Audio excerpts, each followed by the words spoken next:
Bueno, un placer, Agustín. Bueno, el placer es mío. Bueno, desde las tierras de Uruguay, ¿no? Sí, sí, sí, aquí estoy, recién llegado. Ahí en Montevideo. Estoy en la ciudad de Maldonado.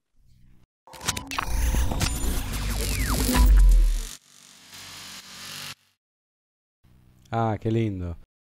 Sí. Bueno, no sé si querés presentarte. Sé que sos piloto y que, bueno, has tenido experiencias, pero estaría bueno que la gente sepa más o menos quién sos, ¿no? Bien, sí, soy piloto de línea aérea. Comencé mi carrera en el año 96 en la Fuerza Aérea de Uruguay y con 30 años me fui a volar afuera, a otros países. Comencé por Panamá, donde comencé mi carrera comercial volando un Boeing 737 de la línea de los 700, modelo 700 y 800. Y ahí fue que me hice comandante de línea aérea y después de ahí me fui a Medio Oriente a vivir en Dubái por 5 años por temas de COVID y la vida misma. Se terminó ese periodo, nos fuimos a España un poquito más de un año y ahora estamos aquí de nuevo en Uruguay después de 14 años de habernos ido, se cumplió el ciclo. Y bueno, obviamente que ha sido muy interesante todos esos años fuera del país y la profesión mismo trajo muchas aventuras y muchas experiencias que hoy estoy compartiendo con el público en general para que podamos entre todos expandir la conciencia y tener una mejor idea de lo que ocurre allá afuera y de lo que los pilotos vemos allá afuera. O sea que tuve varias experiencias con objetos voladores no identificados. Bueno, antes de ir a eso, te pregunto algo que nada que ver, pero ¿cómo encontraste al Uruguay luego de 14 años? Mira, yo te digo que he viajado por, no se puede decir todo el mundo, ¿no? Porque sería demasiado, pero una gran parte de este mundo. Y creo que Uruguay es un país muy beneficiado en cuanto a naturaleza, tranquilidad en general. Así que para mí Punta del Este, en lo particular, yo nací aquí, es una ciudad muy, muy hermosa que no tiene comparación y no es porque yo haya nacido aquí, sino que la ciudad es muy linda, o sea que lo encuentro muy bien, me siento muy a gusto por aquí de estar de vuelta. Sí, es muy lindo, la verdad que sí. Bueno, a ver, experiencias, UFOs, ovnis, siendo piloto. Muy interesante. Si podés, bueno, contame ya, porque lo que estamos en el mundo de la investigación. Vos sabés que yo en su momento lo conocía eh, a un coronel de la Fuerza Aérea Americana, Wendell Stevens. No sé si vos escuchaste hablar de él o lo conociste, y él comentaba que en los viajes, él, de hecho, fotografió. El gran problema que hay acá en el mundo, digamos, ufológico es el tema que las imágenes son difíciles, porque no hay tantas fotografías, muchas dicen que son trucadas, los videos también no son tan claros, entonces es muy difícil la comprobación. Pero bueno, Ujú. te dejo la palabra. Sí, mira, en cuanto a la comprobación, muchas veces me han dicho, ¿has hecho filmaciones? Sí, sí, hemos hecho filmaciones, pero nada de lo que yo pueda mostrarte o mostrarle al público los va a convencer. Eh, Aprendí que este camino de la investigación, de la ufología, al final lo que busca es un avance espiritual, porque la gente sí se disfruta mucho de ver los ovnis y demás, pero muchas veces no nos preguntamos qué es lo que está haciendo esa gente que opera esos vehículos en este mundo y demás, ¿no? Mi camino de investigación empezó a través, sí, de un avistamiento, pero después todo te lleva a entender que se trata de un desarrollo espiritual y de comprender la naturaleza de nuestra realidad realmente, porque estamos, digamos, en un estado hipnótico, inmersos en un estado hipnótico, del cual no tenemos referencia o no sabemos que estamos en ese estado, ¿no? Entonces, ¿cómo salir de un estado, cómo solucionar un problema que no sabemos que tenemos? Entonces, Con el tema de las pruebas, como te digo, nada de lo que yo te muestre o que yo le muestre al público les va a dar ese momento de, ajá, eso es verdad, porque claro, siempre saldrá uno a decir que eso es mentira, que eso es trucado o le encontrará la quinta pata al gato. Entonces, lo que yo busco no es comprobar nada ni darles pruebas a nadie de la veracidad de lo que estoy diciendo, simplemente cuento mi experiencia porque creo que es muy importante porque me ayudó a mí a ese despertar y a ese progreso espiritual. Entonces, como me ayudó a mí, creo que le puede ayudar a otras personas y hoy por hoy también he aprendido y he visto cómo funciona todo ese mundo y por qué se dan los avistamientos y por qué a ciertas personas y a otras no y demás. Entonces, eh, quiero ayudar a las personas que están interesadas en, en entender lo que a mí me costó mucho tiempo entender, ¿verdad? Entonces, mi primer avistamiento fue en el año 2001, cuando yo estaba en la Fuerza Aérea, en el Escuadrón de Vuelo Avanzado, haciendo, digamos que el quinto año de la profesión, ya como oficial de la Fuerza Aérea, y vi lo que era una bola, como un globo aerostático en el horizonte, un color rojizo. Paré el auto porque iba manejando, me bajé, lo miré, me pareció raro porque aquello es todo campo, no hay edificios altos y no había mayor movimiento aeronáutico, pues es en la mitad del país, Uruguay es campo en esa zona, ¿no? Tenemos solo una gran ciudad que es la de Montevideo y tampoco es muy grande comparada con otras. Entonces lo miré y en un momento me doy vuelta porque venía otro auto y me distrajo y cuando vuelvo la mirada eso ya no estaba ahí. Cuando llego al lugar que iba, que es parte de la base de la Fuerza Aérea, llamo a la torre de control, le pregunto si tenía algo por ahí, me dijo que no, que yo era el último que había bajado de volar y le pregunté si había globos aerostáticos y no, de todas maneras, por saber, porque yo sé que no estaban lanzando globos aerostáticos, pero bueno, para sacarme la duda. Pero ese evento quedó por ahí y no produjo mayor efecto en mí y quedó como algo anecdótico que nunca incluso comenté con nadie. Pero ya después sí, volando en línea aérea, eh, corrí el año 2009, si mal no recuerdo, era enero, quizás un 5, lo tengo anotado en mi libro de vuelo, pero en este momento no lo tengo súper claro. Mm, Yo estoy volando de copiloto del Boeing 737, el capitán, un capitán de Bolivia, un gran amigo, y miro, porque venía yo en los controles del avión, miro hacia la derecha y vemos una luz blanca, lo cual es normal, muy normal en la aviación. Estamos siempre mirando afuera a ver qué viene y estando atento a todo lo que ocurre. Entonces, le dije, mire, tenemos un avión ahí a la derecha. Ah, bien, perfecto. Entonces siempre hacemos la observación visual y después lo buscamos en el radar. El radar del 737 tiene un alcance de unos 80 kilómetros aproximadamente y no veíamos nada, lo cual nos llamó la atención porque a esa distancia debería estar en el radar. El objeto se acercaba, en realidad veíamos solo una luz, era de noche, una noche bien clara, despejada, perfecta, hermosa. Nosotros ya estábamos en descenso del aeropuerto de Cali, veníamos volando de Panamá a Cali, y la luz se seguía acercando, lo cual nos llamó poderosamente la atención, pero pensamos que quizás estábamos convergiendo hacia el mismo aeropuerto. Obviamente que esperábamos verlo en el TICAS, que se llama el equipo, pero no aparecía. Entonces empezamos a buscar respuestas a esa incógnita y decimos, bueno, quizás sean los americanos que están aquí volando y no han encendido el respondedor, que es el aparato con el cual los aviones se comunican.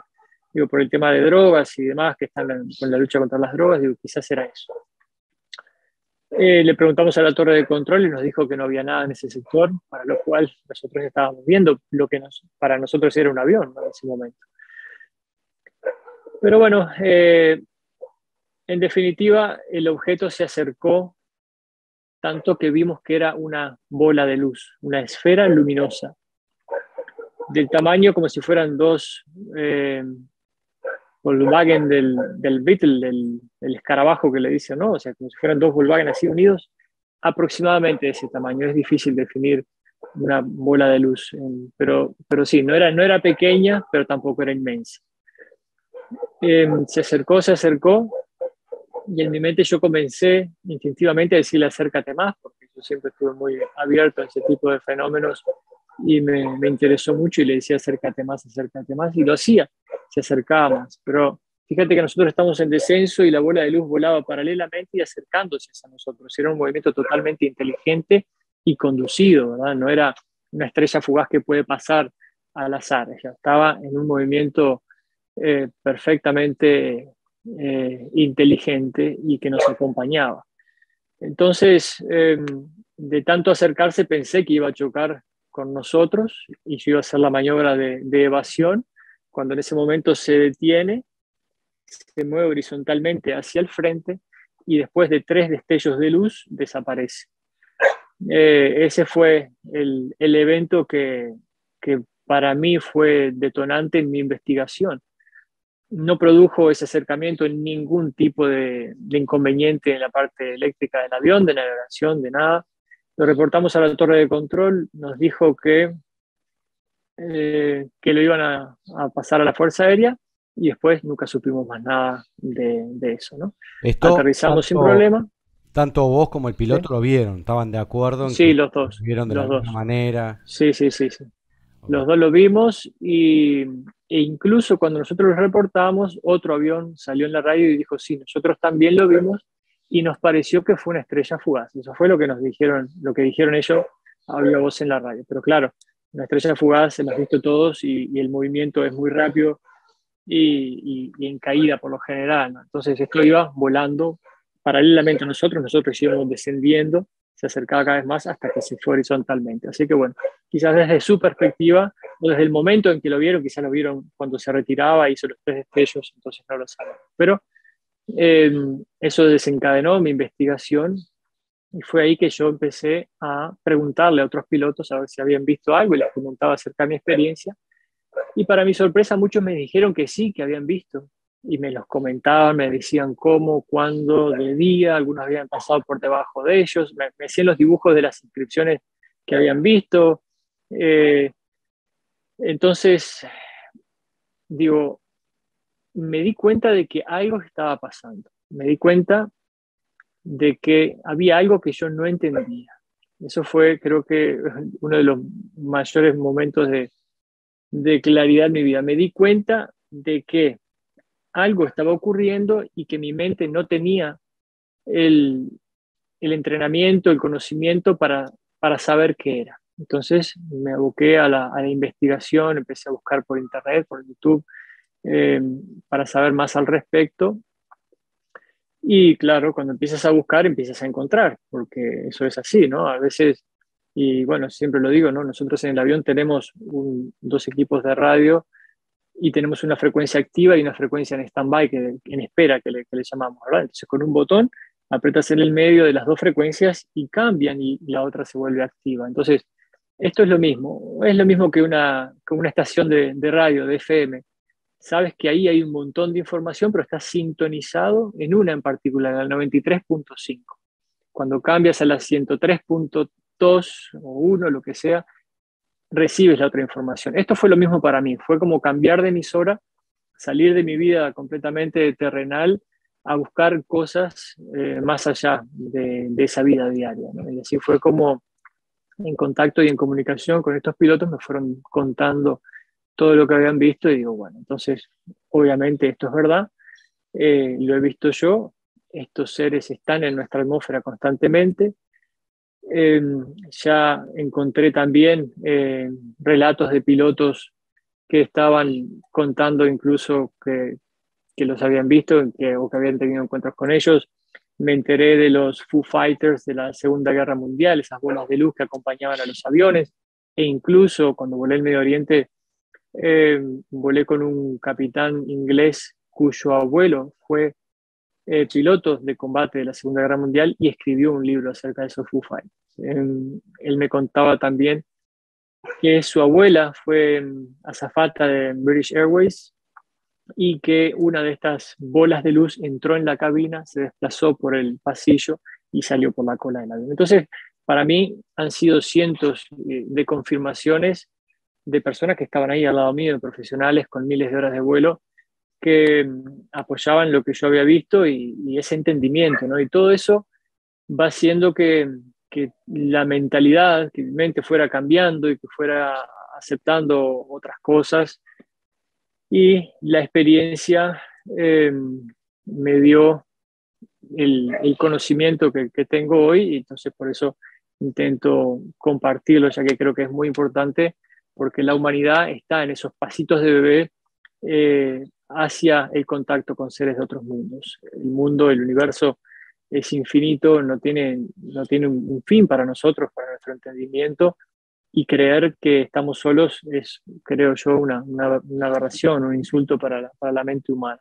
Yo volé con pilotos militares, con pilotos de la Fuerza, con un piloto en particular de la Fuerza Aérea de Estados Unidos que me contaba que volando un F-15 se le puso una bola de luz verde sobre ellos y después aceleró a una velocidad increíble y desapareció. Entonces, eh, todo me llevó a ese entendimiento y como te decía, entendí que vivimos en una ilusión, porque entendí que si yo lo había visto, que si todos esos pilotos de combate de fuerzas aéreas lo habían visto y lo habían reportado, entonces eh, los gobiernos lo sabían. Eso fue mi conclusión. Y si los gobiernos lo sabían, ¿por qué no lo decían? ¿Por qué nosotros los humanos estamos o nos están diciendo que están buscando microbios en Marte o agua por ahí, cuando en realidad tenemos sendas pruebas de que esos seres han estado entre nosotros y están entre nosotros? Sí. ¿Y alguna vez te has planteado si realmente estos objetos y este tipo de eventos son de inteligencia de afuera o tal vez sean de los gobiernos más adelantados que, bueno, están en investigación de algún o de algo y no se sabe para qué?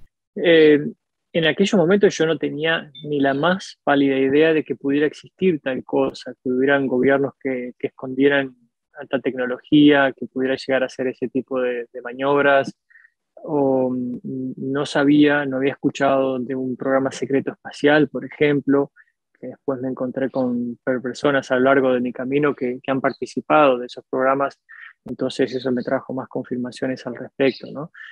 Eh, si lo que yo vi pudiera ser parte de un programa de esos, quizás sí. No, ¿quién soy yo para decir que no, verdad?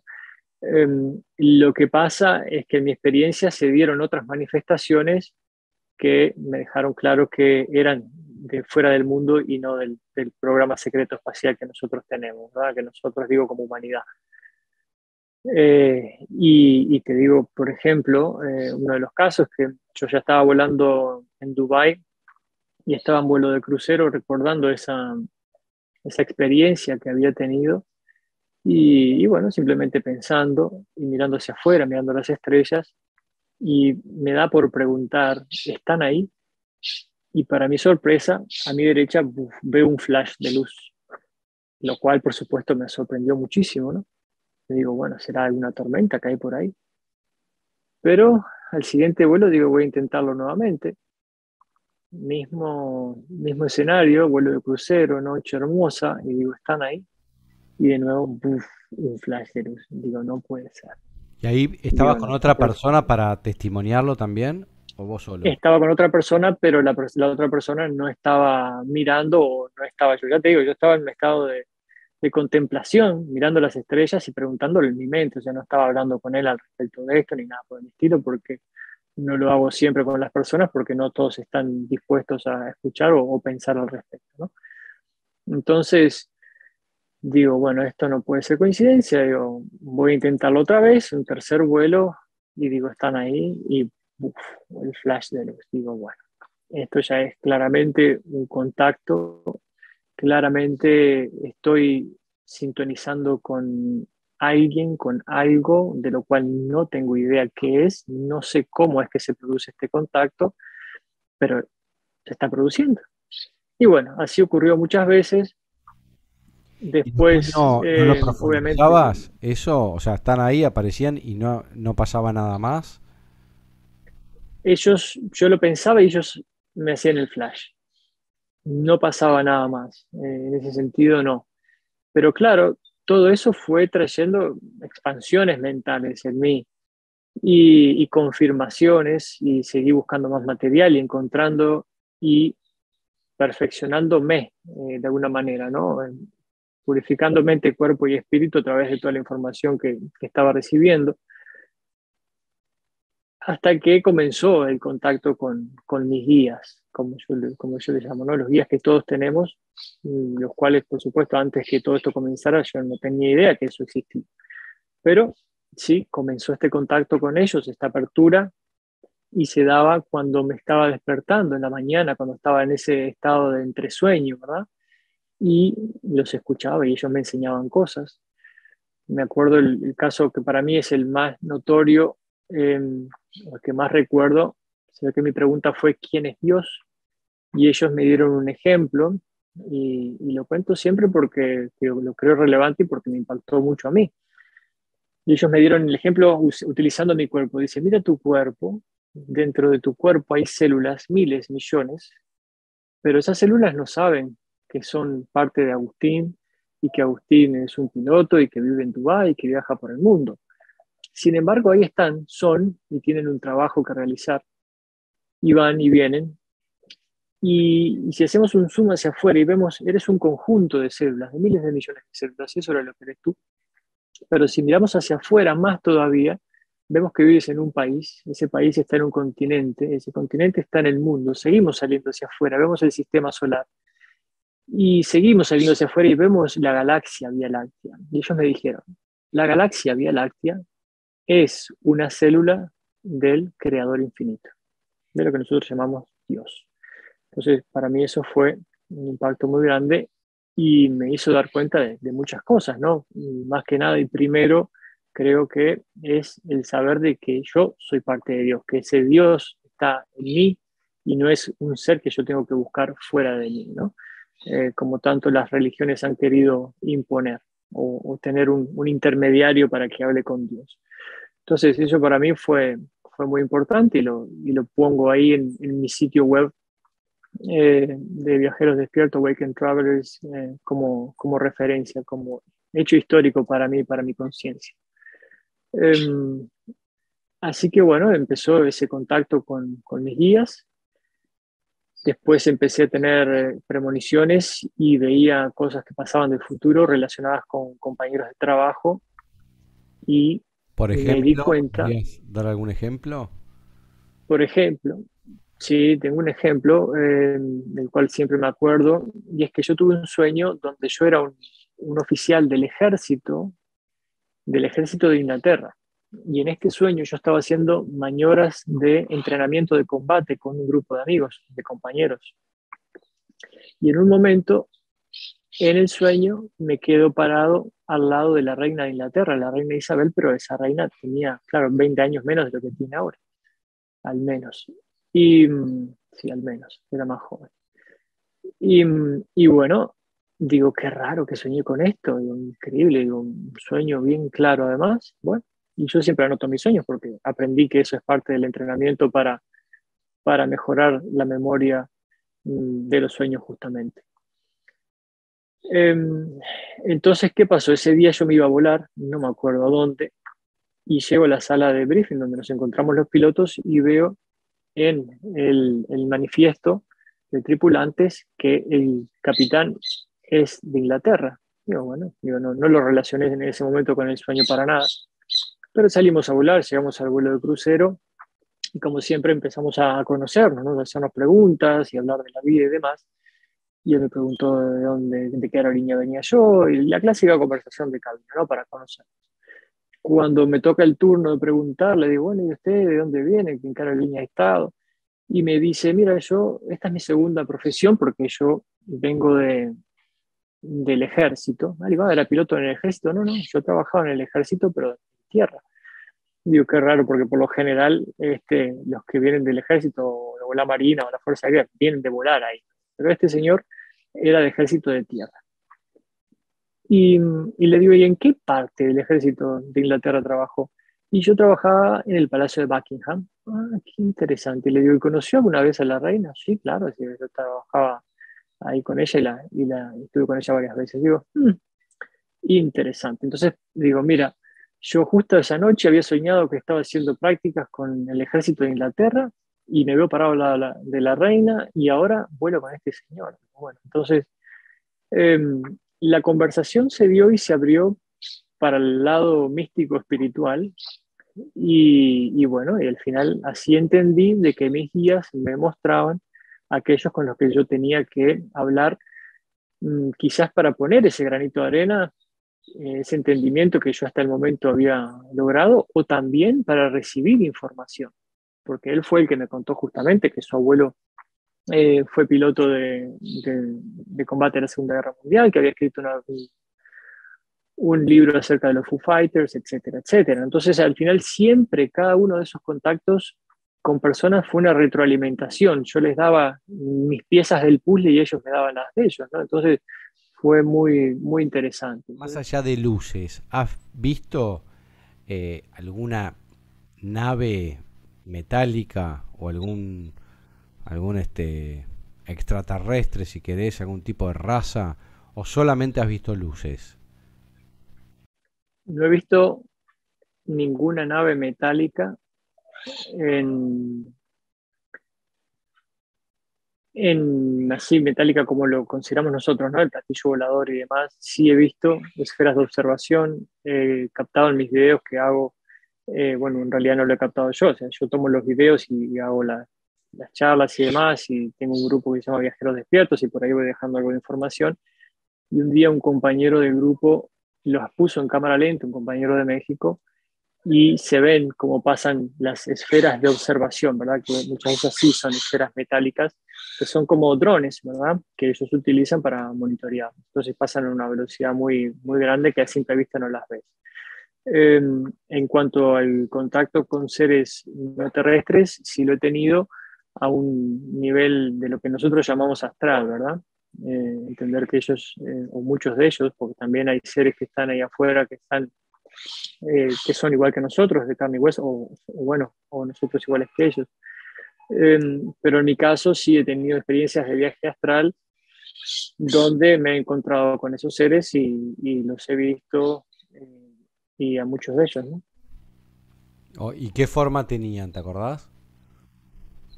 Los he visto de todas formas, tamaños y colores, muy altos, hasta quizás de 2,50 m, los he visto bajitos, los he visto el de cabeza perita y he visto animales también de diferentes tipos. La verdad que ahí ha habido de todo. En cuanto a razas, solo se han identificado dos que tengo todo en mis notas, ¿no? Pero si mal no recuerdo eran arturianos y otros. En realidad nunca pregunto, no es algo que me interese demasiado porque, bueno, no sé, lo mismo un chino que un inglés, ¿no? Pero bueno, sí he tenido una experiencia cercana con ellos, donde con un grupo nos hemos juntado en círculo y nos hemos dado un abrazo, y eso para mí fue otra de las experiencias más increíbles porque me llenaron de amor desde la punta del dedo hasta la punta del pelo de una manera que es imposible, creo, sentir en este mundo, ¿no? O bueno, yo por lo menos no lo he sentido así nunca. Y es un amor totalmente puro, sin condiciones y que te llena cada célula de tu cuerpo. ¿Y eso físicamente dónde fue? No tengo idea, no tengo idea. Muchas de estas experiencias se producen en otros planos dimensionales, en otros planos de conciencia. Y como te digo, si bien sí podemos tener experiencias de encuentros con seres de carne y hueso que nos suben a una nave aquí, digo, no, no ha sido mi caso. Ok. Te hago una pregunta. ¿Vos has volado cerca del continente antártico?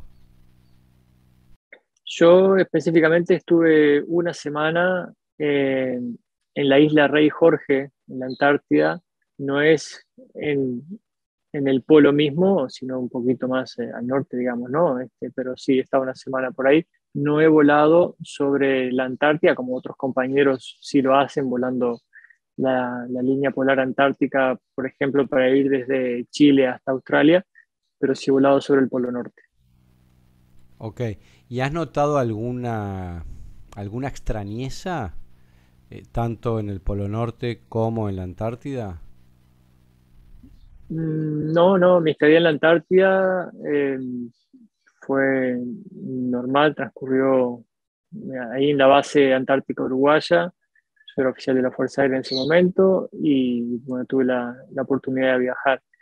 Y volando por el Polo Norte, tampoco, ¿no? Veo solo el casquete de hielo y nada más. Ok. Ahora, te hago una pregunta a nivel... No sé si escuchaste la teoría de la Tierra plana.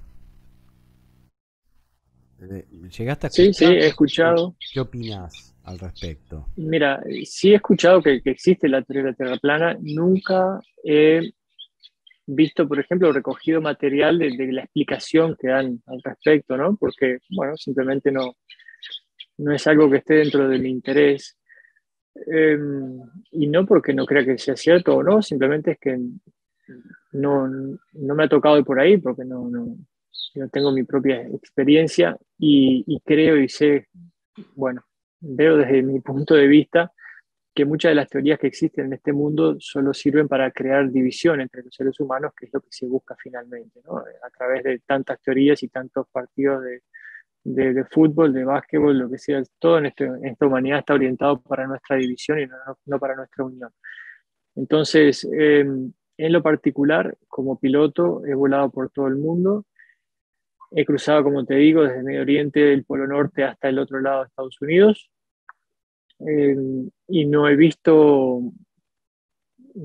un límite, no he visto una barrera o algo que sustente. Bueno, como te digo, en realidad tampoco tengo información. No sé lo que dicen al respecto. Por ejemplo, cuando vos volás, ¿no? Vos que sos piloto, ¿vos tenés en cuenta la curvatura de la Tierra para volar? ¿Se tienen en cuenta o no?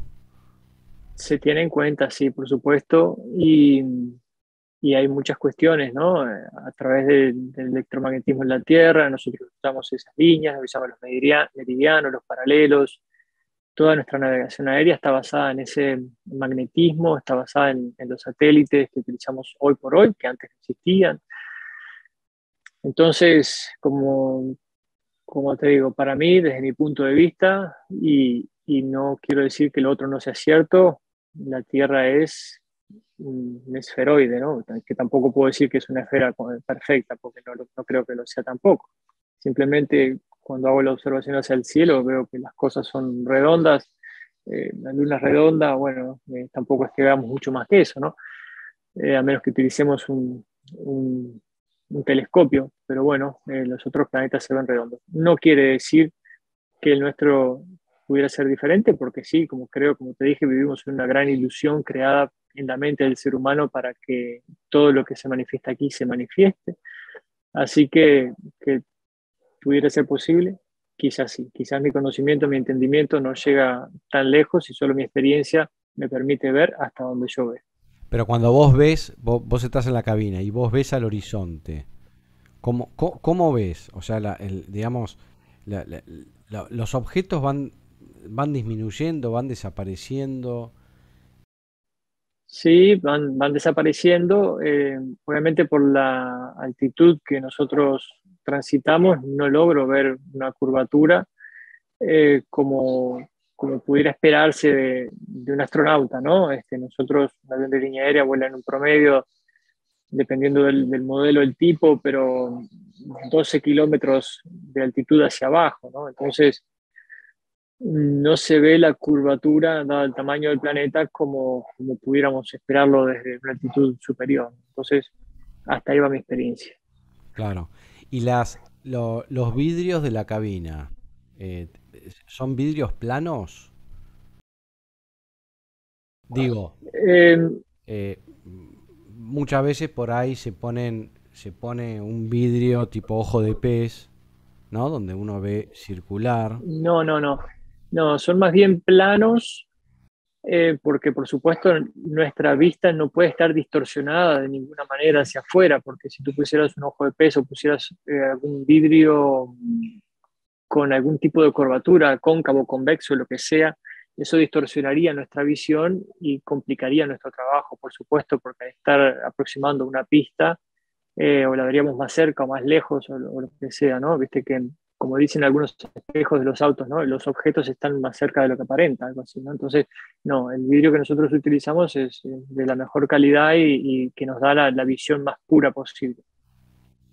Ahora te hago una pregunta que yo me vengo haciendo hace muchísimos años, y es, ¿cómo puede ser que desde aproximadamente más o menos los años 50 hasta ahora, los aviones tardan la misma cantidad de horas en cruzar el continente, salvo el caso del Concorde, que es un tema especial, si querés que lo dejamos de lado, pero digo, ¿cómo puede ser que pasaron tantos años y no se puede ir a más velocidad, no se tarda menos?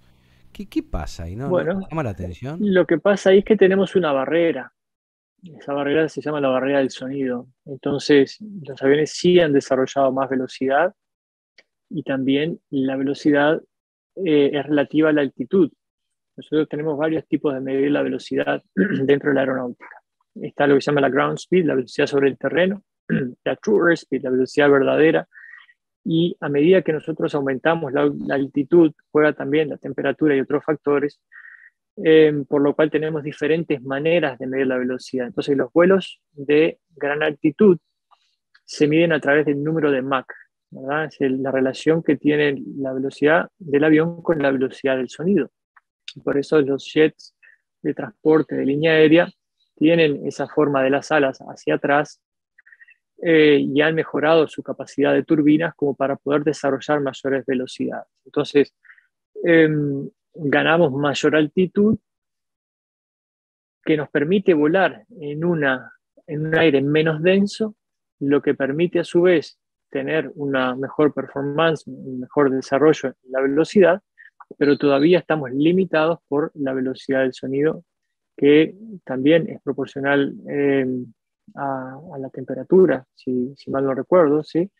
Entonces, nosotros volamos a unas temperaturas dependiendo en qué zona del mundo estemos, ¿verdad? -50, -55 grados centígrados, etc. Entonces hay muchas variantes ahí, pero sí tenemos que respetar esa velocidad del sonido. Por supuesto que en un ambiente de aire más denso, como es aquí cerca de la Tierra, esa velocidad es una, pero más arriba esa velocidad es otra, porque esto es como un globo, ¿verdad? El globo tú lo inflas y ves que se hincha, pero claro, si ese globo tú lo dejas así, infladito como lo inflaste aquí en tierra y lo subes, ese globo se va a ir hinchando porque la presión que hay dentro del globo se va a ir expandiendo porque va a ir subiendo a un aire donde hay una menor presión. Entonces, hay un conjunto de factores. Entonces, la velocidad del sonido nos va a permitir a nosotros que esa barrera no esté tan densa, ¿verdad? En un aire menos denso, la fricción, el golpe que va a hacer el avión contra el aire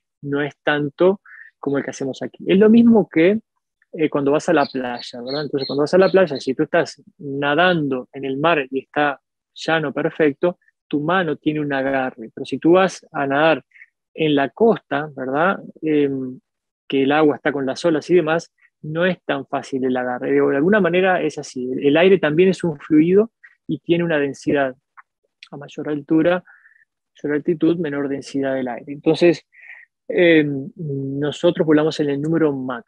No podemos exceder la barrera del sonido porque las alas también, el perfil aerodinámico tiene una limitación. Entonces, por eso sí, el Concorde está diseñado, así como otros aviones de combate, para exceder la velocidad del sonido. Por supuesto que el costo de combustible hizo que ese avión no fuera del todo fructífero porque tiene un alto costo de combustible y una poca capacidad de pasajeros. Entonces, para hacer un avión que pudiera llevar 500 pasajeros en números redondos, como lleva el Boeing 777, el Boeing 777, eh, tendría un consumo de combustible muy, muy, muy, muy elevado, ¿verdad? Para alcanzar 3 veces la velocidad del sonido con 500 pasajeros sería una aeronave bastante interesante y complicada, ¿no? Entonces, eh, se descartó. Entonces, por eso nosotros todavía estamos limitados a la velocidad del sonido. Por eso volamos, a ver, un Boeing 737 como el que volaba yo, vuela con suerte, el 700, a Mach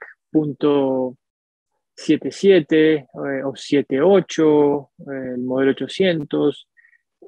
Si vuelas un Boeing 777, como el que volaba antes, es por ejemplo punto 82, ¿verdad? Que es el ¿Cuántos ochenta y dos por kilómetros ciento por de la hora velocidad del son? sonido. ¿Cuántos kilómetros por hora son? Bueno, aproximadamente 800, 900 kilómetros por hora, todo depende de muchos factores, ¿no? El viento, además, y cómo se mide la velocidad, y si es la velocidad sobre el terreno, etcétera, ¿no? Igual es llamativo. Pasaron más de 70 años. ¿Cómo no existe Sí, es que tecnología lo para... lograron, lo lograron, solo que con aviones con un alto costo, como ya te digo, hay muchos aviones que exceden la velocidad del sonido varias veces, el Blackbird SR-71 y muchos de los actuales eh, lo exceden con facilidad. Por supuesto que también existe ese programa secreto espacial que tiene vehículos aéreos que pueden exceder con muchísima facilidad la velocidad del sonido y mucho más arriba. Bueno, Agustín Rodríguez, muchísimas gracias por la información que nos has dado. Y bueno, agradecimiento para que la gente pueda ver que hay pilotos que han visto este tipo de eventos, ¿no? Sí, sí, bueno, estoy de las órdenes, es un placer estar aquí. Y sí, vemos muchos pilotos que lo hemos visto, conozco otros que lo están divulgando también hoy por hoy.